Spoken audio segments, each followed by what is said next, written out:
So picture this. You're having a rough day, and then someone tells you to focus on the good stuff. Now, they may mean well, and they probably do, but doesn't it sometimes make you feel worse? Now, today we're going to be talking about the difference between real gratitude and forcing ourselves to be positive and why it matters so much. So, welcome, my friend, to the Magic Mindfulness podcast. I am your host, Rachel Hupp. And in today's episode, we are exploring what real gratitude looks like. Not the kind that makes us feel guilty or fake, but the kind that actually helps us to feel more whole and more peaceful. So, here's what we're going to be talking about. We'll cover why some common gratitude advice might be doing more harm than good, what real gratitude feels like in your body and in your mind, how to practice gratitude even when things are hard, and some simple ways to appreciate life's good moments without ignoring or minimizing the challenging ones, right? So, just like we learn in our yoga practice to honor where our bodies are each and every day to meet ourselves where we're at, we can learn to honor where our hearts are too. And, sometimes that means feeling grateful. And sometimes that means making space for other feelings and acknowledging and accepting that both are okay. So think of today's episode, if it resonates with you, as a gentle guide for finding your own authentic way of noticing life's little gifts. One that doesn't require you to pretend or push away your real feelings, because true contentment is not about forcing ourselves to feel grateful, right? It's about learning to be present with all of our experiences just as they are in the moment that we are in. So, before we dive into today's topic, I want to know if you have ever felt pressured to just be grateful or struggled with gratitude practices that felt fake.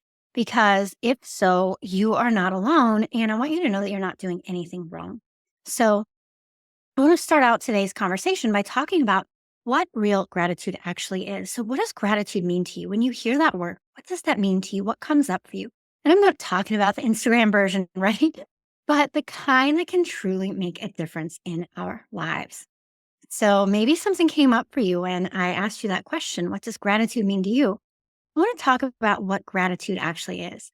You know that warm feeling that you get when someone does something kind for you, right? Or the moment when you look at something beautiful in nature, a sunrise, a sunset, a beautiful flower, a four-leaf clover, whatever it is. And you just feel thankful to be alive here in this moment, the moment that you're in. You just feel gratitude. That is genuine gratitude. It's not something we force, it's something we notice and feel naturally. So I kind of like to think of it this way. Gratitude is like having a pair of special glasses that help us see the good things in our lives, big things like having a home or people who care about us, and small things too, finding magic in the mundane, that perfect cup of coffee in the morning or a sunny day after a week of rain. Did you know research actually shows that when we practice real gratitude, not the forced kind, some amazing things can happen in our brains and in our bodies, that mind body connection, right? We handle stress better, we sleep better at night, we feel more connected to other people. And believe it or not, we may even get sick less often. Pretty powerful stuff, right? But here's the really important part of what I want to share with you today. True gratitude, it doesn't mean that we're ignoring the hard stuff. Just like we can see both the sun and the clouds in the sky, we can feel grateful for some things while acknowledging that other things are difficult. And I know that that can be easier said than done. In yoga, we have this beautiful concept called santosha, and it essentially translates into contentment. But here's what's interesting. It's not about forcing happiness. It's not about forcing joy. It's about accepting what is while still taking mindful steps towards what could be. So you can think about finding steady ground even when life feels wobbly. And so we practice this in my yoga classes quite a bit when we do balancing poses like tree pose or dancer's pose, poses that are a little bit more challenging. And we tend to fall out of them and come back into them. I always remind my students that yoga reminds us not to take ourselves too seriously, right? And from day to day, we might feel more wobbly, we might feel less wobbly, and it's the same exact thing. How can we find that steadiness even when we feel wobbly? And how can we take ourselves just a little bit less seriously? So, have you ever heard of toxic positivity? Maybe you've experienced it yourself. So, I want to talk about it. Let's talk about toxic positivity. Now, maybe it's a new term for you, but even if it is, I bet you have most likely experienced it in your life. And toxic positivity happens when someone, or even our own inner voice, tries to push away difficult feelings by focusing only on the positive. So, here are a few examples of what toxic positivity might sound like. Everything happens for a reason. Just be grateful, it's not worse. Good vibes only. Someone else has it harder than you. Look on the bright side. You should feel blessed to have what you have. And before I move on, let me tell you, I have been on the giving side of these before I knew better. And I have been on the receiving side of these. And also, you have to take in mind context and the specific situation that you're in, because sometimes these might be motivating or inspiring, and other times they might come across as toxic positivity.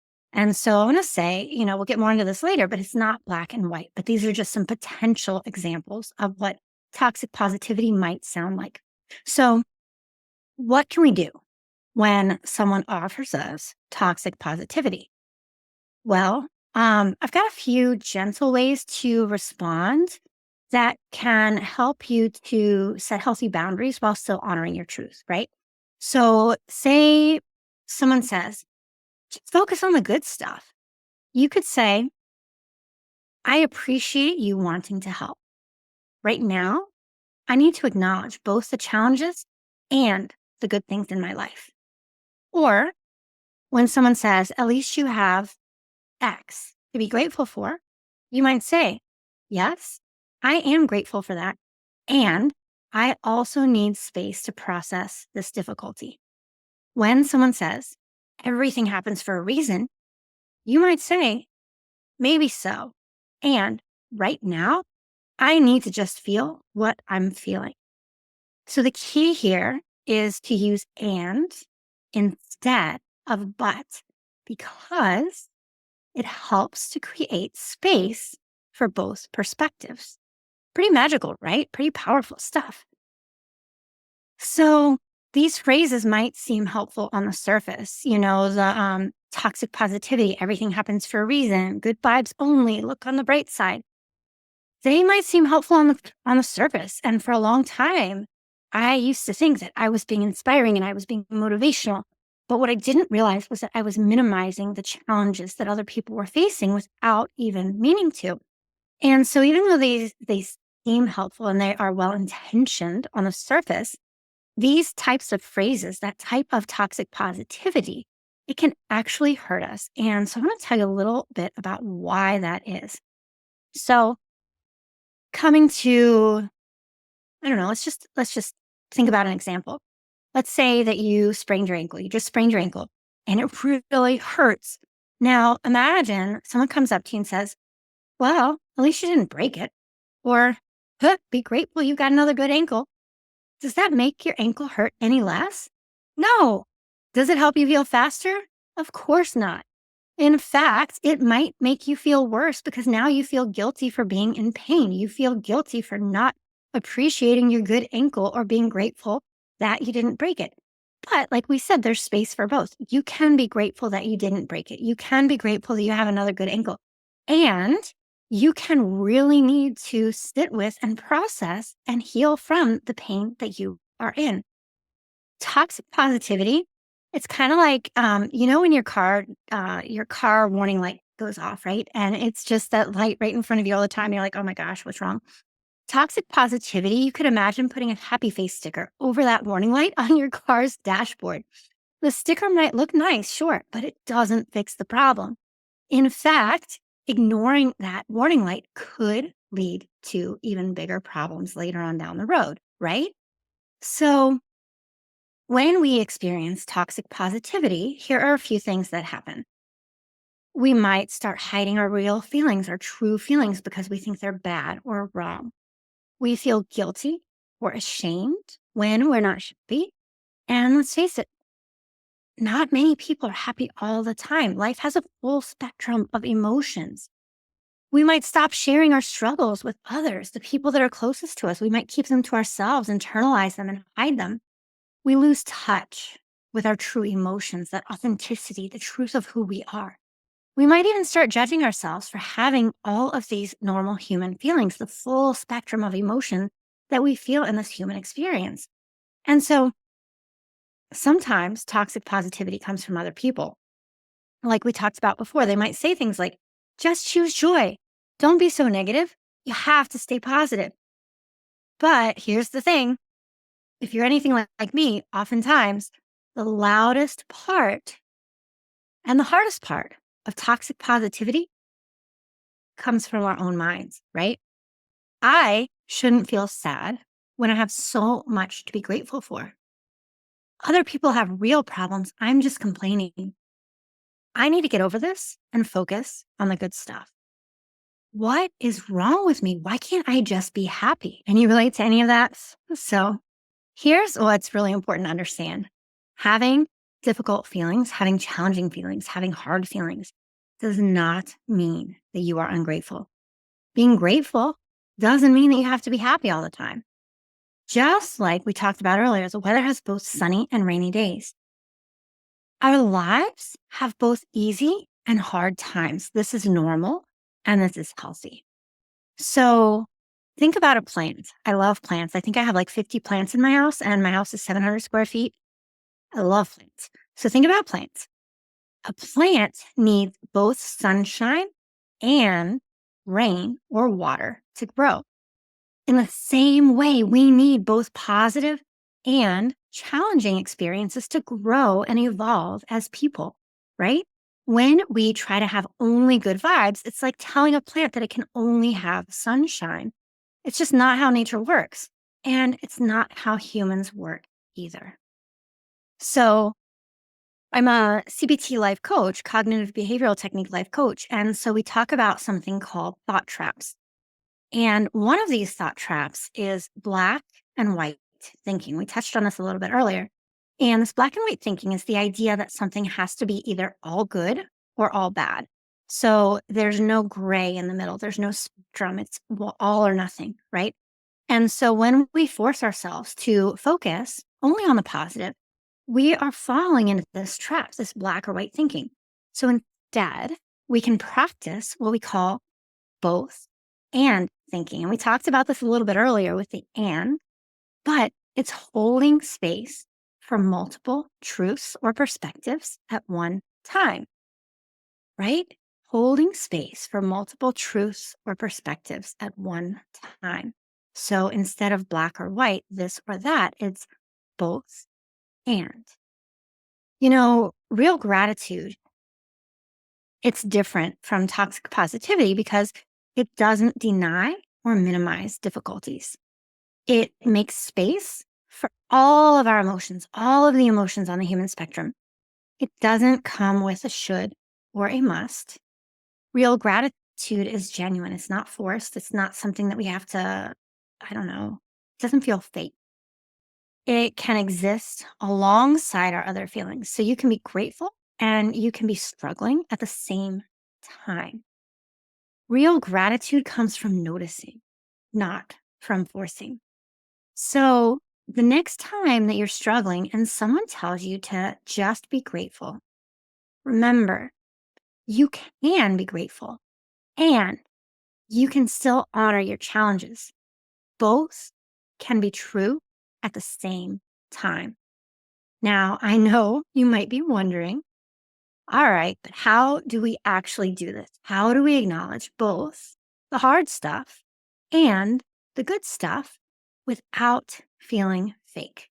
And this is where the real magic happens in learning how to hold space for all of our experiences. Now, one of the most powerful things that I have learned is that we can hold Two truths at once. So let me give you a few examples to help you um, feel into this. You can be grateful for your home, and at the same time, you can feel overwhelmed by the repairs that it needs. I felt that way when I first bought my little cabin in the woods back in 2016. I bought this fixer upper. It's on stilts on the side of a mountain, and it was crooked and it was smiling. I said it was a happy house because it was smiling, but the reality is the foundation was sinking into the ground. And because the foundation was sinking, the entire house was sinking, and the roof was sagging, and the roof was literally smiling. Like when you looked at the windows and the roof, it looked like the house was smiling at you. So I said, it's a happy house. I love my house. I love living in the woods. I knew that it was going to be worth it. I knew that it was going to be worthwhile. But I was quite depressed for quite a long time. Now, I say that I had feelings of depression. I had feelings of being depressed, while at the same time, I also felt truly grateful and the magic of living in the woods. But this was a fixer upper. And when I first bought the house, I spent all of the money that I had saved up on the structural repairs. So none of the fun stuff, none of the stuff that you can actually see, just the stuff that made it more solid, more stable, that built the strong foundation. And so even though I was incredibly grateful for my home, I was incredibly grateful for this opportunity to live in the woods, I was overwhelmed by owning and living in a fixer upper. And so there's room for both. That's what I want to show you here. You can appreciate having a job, and you can also at the same time feel totally stressed out about your job. You can feel thankful for your health, and you can struggle with anxiety. So these are just a few examples of how we can hold space for two truths at the same time. And so this is what mindfulness teaches us, that we can notice everything without having to push away the hard parts. It's like standing in a garden where you've got flowers and weeds, right? In your garden. And we can appreciate the flowers while still acknowledging the weeds are right there in front of us. They exist, they're there. But you can still see the flowers among the weeds, and you can still see the weeds among the flowers. We're not denying the existence of either one, there's room for both. So, like I said, when I bought my cabin in the woods, I felt deep gratitude, and I felt completely and utterly overwhelmed by the repairs that it needed. I was grateful for my home. I was overwhelmed by the repairs that it needed, a complete fixer upper, right? Both of those feelings were true. Both of those feelings were valid. Both of those feelings were okay to exist at the same time. And this, my friend, is where mindfulness becomes such a powerful tool. In yoga, we practice something called a witness consciousness. And this is the ability to observe our experience without trying to change it. It's like watching clouds pass across the sky. Some clouds are light and fluffy, other clouds are dark and stormy. The sky holds space, all of them. When we're practicing cognitive behavioral techniques, we learn to notice our thoughts without judging them as good or bad. And we can use the same approach with gratitude. Instead of judging ourselves for not feeling grateful enough, we can simply notice, right now, I'm feeling both challenged and blessed. Both are part of my experience. So let me share some gentle ways to practice gratitude that shouldn't, my intention is they won't feel forced, right? These are things that I do in my own life that have made a real difference for me, and I hope that they will make a real difference for you as well. Now, in yoga philosophy, we talk about this concept of ahimsa. It means nonviolence, non-harming, but it really boils down to self-compassion, going beyond the non-harming, the non-violence, to being compassionate towards others and ourselves, being gentle with ourselves. So when we practice gratitude, we want to do it with the same spirit of gentleness. No forcing, no pushing, no self-judgment, no doing it because somebody else around us told us that we should just have good vibes only. One, cognitive behavior technique that I often share is called broadening the lens. Broadening the lens. And what do I mean by that? Think about when you are taking a picture. When you zoom in, the focus narrows down, right? And when you zoom out, you can see the bigger picture. So it's the same thing. When we're struggling, how often does our focus narrow down to just the hard stuff, the challenging stuff? When we practice broadening the lens, when we zoom out, we can notice the fuller picture, the bigger picture. And the intent of this practice is not to dismiss the challenges, but to remind ourselves those challenges are not our whole story. That doesn't paint a full picture, right? Does that resonate with you? Does that make sense? So, this is a practice that I have implemented. And I've been doing it for quite a long time, almost every single day. In the morning, when I first wake up, I always, well, nearly always, say thank you for a brand new day. Thank you for this brand new day. Oh my gosh, I woke up again. Um, I'm here to experience 24 brand new hours. And I think of 3 specific things that I'm grateful for then. So they can be simple things, they can be, um, whatever. Whatever comes to mind in that morning. It's chilly this time of year, so I'm grateful for the warm blanket around me. I live in the woods. I'm grateful for a quiet morning. I love coffee. I'm grateful for the coffee I'm about to enjoy. Now, before I go to bed in the evenings, I like to think about 3 things that I'm grateful for from that day.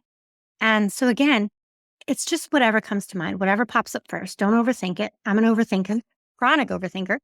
So don't do that. Whatever pops into your head, where it's 3 things you're grateful for. They don't have to be big. Find magic in the mundane. That cup of tea that you enjoyed earlier today, a text you got from a friend, a moment of laughter, a good meal. These simple practices work so well because they combine what we've learned from both yoga and cognitive behavioral techniques. The morning practice helps us to set an intention of awareness, self awareness, and external awareness. Just like we do at the beginning of our yoga classes, if you've been to one, we start by tuning inward, tuning our attention inward, setting an intention for how we want to feel as we move throughout our practice. What if every day was just a practice? And what if every day we were setting an intention for how we want to feel? Making room for all of it, meeting ourselves where we're at. And then the evening practice, the evening gratitude practice, it also uses this cognitive behavior technique of broadening the lens to notice the full picture of our day.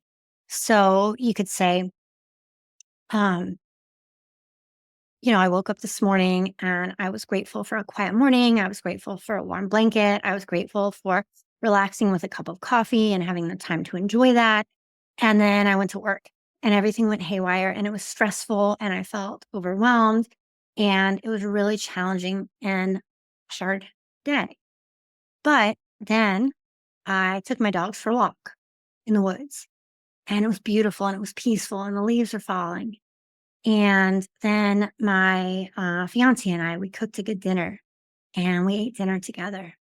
And then I took some time to relax and I took a long, nourishing, relaxing bath. And now I'm winding down for my day. And as I go to bed tonight, am I going to narrow in, focus in, zoom in on the challenging part of my day? It existed, it was there. We talked about it over dinner. We talked about it, uh, you know, it was there, it happened. But when I go to bed at night and I want to think about what I'm grateful for, you know, what are you grateful for right now in this moment? If you had to think of 3 things that you're grateful for right now, big, small, it doesn't matter. What are the first 3 things that pop into your mind? That's exactly what I do every night, almost every night before I go to bed. Sometimes I fall asleep first, and that's part of the human experience, right? A text from a friend, a moment of laughter, a silly joke, a good meal. These simple practices work well because they combine what we've learned from both yoga, cognitive behavior techniques, and more. The morning practice helps us to set an intention of awareness, like we do at the start of our yoga practice. The evening practice uses the cognitive behavior technique of broadening the lens to notice the full picture of our day. We're not forcing positivity, we're simply practicing mindful awareness of what's already there. So, let me share a few other simple ways that you can practice this because it definitely should not be one more thing to add to your to do list. Notice one beautiful thing each day. Doesn't matter how big or how small it is. Say thank you to someone and really, really mean it. Write down one good moment when you wake up or before you go to bed at night. Share something that you appreciate with someone else. And remember, this is not about forcing yourself to feel grateful, but it's about bringing awareness into your day to day life and gently noticing the good things that are already there, even if there are hard times and challenges as well, making room for both. And when life feels really hard, it's okay to keep it really, really simple. Maybe you're just grateful for taking the next breath, getting through another day, having a moment of peace, having people to support you. That's enough, whatever it is, even if you are just getting through day by day, breath by breath, that is enough. When life feels really hard, remember there is no minimum requirement for gratitude. Just like in our yoga practice, where some days we need to modify everything and other days we feel strong, a gratitude practice can flex and flow with whatever it is that life brings to us. So let's wrap up what we've talked about today. Real gratitude is not about forcing positive feelings and ignoring challenges. It's about making space for both. We can hold space for both gratitude and difficult emotions. Simple, gentle practices like noticing small moments, finding the magic in the mundane. These small moments of appreciation, they can be more powerful than forcing or trying to force feelings of positivity. And I really want to leave you with the idea that there's no right way to practice gratitude. You have to do what's right for you. What matters is that it feels authentic to you. So, I have a gentle invitation for you this week, and that is to try the morning and the evening gratitude practice we talked about, or pick one or the other, but with a twist. So, instead of pushing yourself to feel grateful, simply notice what's already there. So, maybe it is as simple as the warmth of your coffee cup or a moment of quiet.